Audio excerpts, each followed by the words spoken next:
ఏపీలో వాలంటీర్లను తొలగించాలంటూ దాఖలైన పిటిషన్పై ఏపీ హైకోర్టులో విచారణ జరిగింది. వాలంటీర్ల నియామకం రూల్స్ ప్రకారం జరగలేదని పిటిషన్లో పేర్కొన్నారు. 2,57,000 మందికి వాలంటీర్ల నియామకంలో రిజర్వేషన్లు పాటించలేదన్నారు పిటిషనర్ ఉన్నం శ్రవణ్ కుమార్. వైసీపీ కార్యకర్తలను వాలంటీర్లుగా నియమించారని కోర్టుకు తెలిపారు. పిటిషన్పై విచారణ జరిపిన హైకోర్టు కౌంటర్ దాఖలు చేయాలని ఏపీ ప్రభుత్వానికి ఆదేశాలు జారీ చేసింది.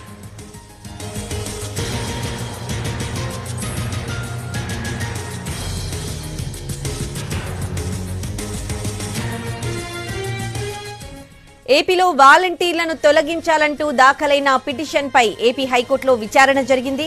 వాలంటీర్ల నియామకం రూల్